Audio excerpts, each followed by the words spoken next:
जय Hind all of you. Welcome to my YouTube channel. My name is Juhi और आज हम डिस्कस करेंगे विटामिन बी3 के बारे में। Vitamin B3 water soluble vitamin होता है, यानी कि जल में घुलनशील विटामिन होता है और इसका केमिकल नेम होता है वो होता है नियासिन। यहाँ बोर्ड पे मैंने लिखा हुआ है नियासिन। ये क्वेश्चन आपके कॉम्पिटिटिव एग्जाम्स में भी आता है कि विटामिन बी3 का केमिकल नेम यानी कि रासायनिक नेम क्या होता है, तो वो होता है नियासिन। अब आते हैं इसके फंक्शन पे, इसके कार्य क्या होते हैं हमारी बॉडी में। तो सभी विटामिन आपको पता है कि हमारी इम्यूनिटी को स्ट्रॉन्ग करने का काम करते हैं। दूसरी सबसे मेन जो इसका फंक्शन होता है वो होता है हमारे कोलेस्ट्रॉल लेवल को इम्प्रूव करने का, यानी कि बैलेंस करने का काम करता है। जैसे हमारी बॉडी में दो तरीके के कोलेस्ट्रॉल होते हैं, एक होता है गुड कोलेस्ट्रॉल, दूसरा होता है बैड कोलेस्ट्रॉल। तो बैड कोलेस्ट्रॉल को ये रिलीज करने में हेल्प करेगा और जितने भी आपके गुड कोलेस्ट्रॉल होते हैं उनको क्या करता है, बैलेंस करता है, यानी कि मेंटेन करने का काम करता है। जो दूसरी चीज है कि ये हमें हमारी बॉडी को कार्डियोवैस्कुलर डिजीज से बचाने का काम करता है। कार्डियोवैस्कुलर डिजीज यानी कि हार्ट से संबंधित जितनी भी बीमारियां होती हैं। और जाहिर सी बात है, अगर हमारा कोलेस्ट्रॉल लेवल बैलेंस रहेगा तो हमारी जो आर्टरीज होती हैं, धमनियां होती हैं, इसमें क्या होंगी, वो मोटी नहीं होंगी और जो ब्लड सर्कुलेशन है वो बहुत प्रॉपर तरीके से होगा। तो हमें हार्ट से रिलेटेड कोई भी बीमारी नहीं होगी, तो हमें उसके रिस्क से भी बचाता है।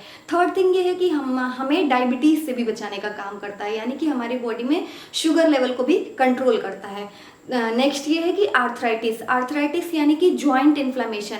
जितने भी हमारी बॉडी में जॉइंट्स होते हैं, जोड़ होते हैं, वहाँ पे इन्फ्लेमेशन यानी कि जब सूजन हो जाती है तो उस बीमारी को बोलते हैं आर्थराइटिस। उससे भी हमें बचाने का काम करता है। नेक्स्ट चीज़ ये है कि हमारे स्किन और आई को ये भी प्रॉपर ट्रीटमेंट देता है, यानी कि स्किन और आई को भी हेल्दी रखता है। नेक्स्ट चीज इसमें ये है कि हमें कैंसर जैसी बीमारियों से भी ये बचाने का काम करता है। तो ये सभी चीज़ें हैं इसके बेनिफिट्स, यानी कि इससे लाभ क्या क्या हो सकते हैं हमें। अब आता है कि इससे अगर इसकी कमी हो जाती है हमें तो कौन सी बीमारी हमें हो सकती है। तो सबसे जो मेन बीमारी है, आप याद रखिएगा कि विटामिन बी3 की कमी से कौन सी बीमारी होती है, वो होता है पेलाग्रा। मैं यहाँ पे बोर्ड पेपर लिखती हूँ, पेलाग्रा। विटामिन बी3 की कमी से सबसे जो इम्पोर्टेंट यानी कि सबसे मुख्य जो बीमारी का नाम है वो है पेलाग्रा। अब इसमें आप 3D याद रख सकते हैं। 3D इसके सिम्टम्स होते हैं। अब ये 3D क्या है, मैं यहाँ पे एक एक करके बोर्ड पे लिखूंगी तब आपको समझ में आ जाएगा। पहला ये है डिमेंशिया। जब आपको पेलाग्रा जैसी बीमारी होती है तो उसमें आपको 3 लक्षण दिखाई देते हैं। सबसे पहला है डिमेंशिया। डिमेंशिया का अर्थ होता है ये ब्रेन से रिलेटेड बीमारी होती है, जिसमें आपका मेमोरी लॉस हो जाता है, यानी कि आपको कोई भी बात भूलने लग जाते हैं आप। तीसरी चीज़ ये कि आपको स्पीच में भी प्रॉब्लम आती है, अगर आप जब बोलते हैं तो उसमें भी आपको प्रॉब्लम आती है। थिंकिंग में भी दिक्कत आती है, आप कोई भी चीज़ सोचने में सक्षम नहीं हो पाते हैं, तो ये चीज़ कहलाती है डिमेंशिया। नेक्स्ट होता है नेक्स्ट जो इसके सिम्टम्स हैं वो है डर्मेटाइटिस। डर्मा का अर्थ होता है स्किन, और टाइटिस का अर्थ होता है स्वेलिंग। तो जब हमारे स्किन में, बॉडी में जो हमारी स्किन होती है, जब उसमें स्वेलिंग हो जाती है तो उस बीमारी को बोलते हैं डर्मेटाइटिस। तो ये भी पेलाग्रा का एक लक्षण है, डर्मेटाइटिस भी। जो तीसरी है वो है डायरिया। डायरिया से आप सभी परिचित होंगे। डायरिया में क्या होता है, उल्टी, दस्त। ये बीमारी को क्या बोलते हैं, डायरिया, बहुत ही कॉमन है। तो ये आपको और भी एक चीज़ डेथ। इसके बाद अगर आप डी देखेंगे तो 4D भी आप कहीं कहीं पर देखे होंगे। 4D यानी कि जो लास्ट आपका डी आता है उसका अर्थ होता है डेथ।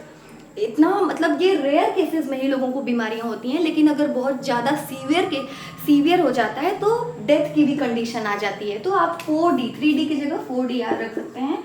जिसके अंतिम लक्षण क्या, एक अंतिम पड़ाव आप कह सकते हैं जिसमें मृत्यु तक हो जाती है। तो इतनी खतरनाक बीमारी होती है पेलाग्रा, जिसके ये 4 लक्षण होते हैं। और इसके ये भी लक्षण है कि जो स्किन की लेयर्स होती हैं वो धीरे धीरे छूटने लग जाती हैं। रैशेस बहुत ज़्यादा होता है, रैशेस यानी कि एकदम स्वेलिंग सी हो जाएगी, रेडनेस हो जाएगी, बहुत लाल स्किन हो जाएगी और धीरे धीरे जो चमड़ी यानी कि लेयर है वो छूटने लग जाती है।